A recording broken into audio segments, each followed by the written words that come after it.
The recent move to make Portmore Jamaica's 15th parish has been making headlines, with both political sides strongly weighing in on the matter. The bill to establish Portmore as a parish has passed in the Senate, marking a significant step forward for the municipality.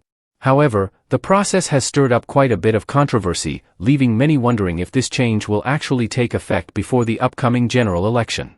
One of the most contentious aspects of this bill is the government's decision to exclude certain communities from Portmore. These areas, Lakes Pen, Quarry Hill, Lime Tree Grove, and Grange Lane, are considered strongholds for the opposition People's National Party, PNP. Now, instead of being part of Portmore's new parish, they will remain under the jurisdiction of St. Catherine. This move has sparked accusations of gerrymandering from the PNP, who claim that the Jamaica Labour Party, JLP, is trying to manipulate the boundaries to strengthen their political grip in Portmore. Beyond the boundaries, there's another major shift that has the public talking: the mayor. Once Portmore becomes a parish, the mayor will no longer be directly elected by the people. Instead, the mayor will be appointed. This decision has left many residents feeling disenfranchised, as they will lose the ability to vote for the person they want to lead their community.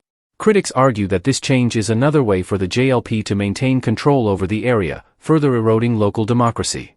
But while the bill has passed, it's far from certain that it will come into effect before the general election, which is scheduled to take place by September. Opposition figures, including Senator Lambert Brown, have made it clear that they believe the legislation will be difficult to implement in such a short time.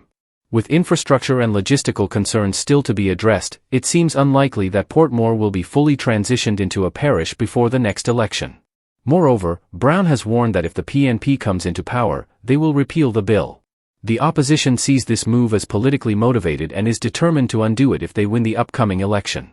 This means that even if the bill is enacted, its future could be short-lived, depending on the outcome of the election. In the end, the push to make Portmore a parish is about more than just administrative changes, it's a battle for political power. With the JLP aiming to strengthen its influence and the PNP fighting to hold onto its base in the area, it's clear that this issue will continue to dominate the political discourse leading up to the general election. Whether or not Portmore officially becomes a parish remains to be seen, but one thing is for sure: this is far from over.